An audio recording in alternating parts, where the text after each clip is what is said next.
Good morning Kuwait.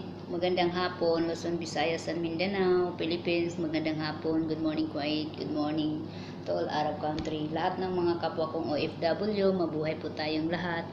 Ang gagawin ko po ngayon ay gagawa po ako ng pineapple ice cream. Itatry ko lang po kung effective siya o hindi. May ano po ako dito, pineapple chunks, 1 cup. Tapos 1 cup po na thick cream. Tapos 1/4 cup na condensed milk. I-blend ko po siya.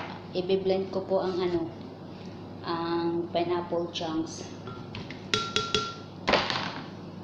I-blend ko po. Ito yung aking pineapple chunks. So it's better to use yung fresh than in the can. Okay?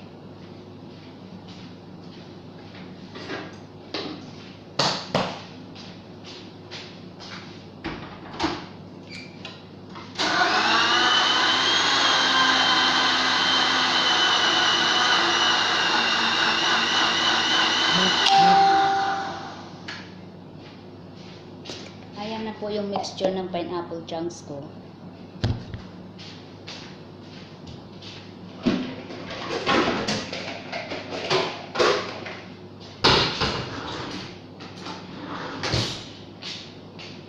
Ito po, ilagay ko sa bowl para ma-mix siya. Okay.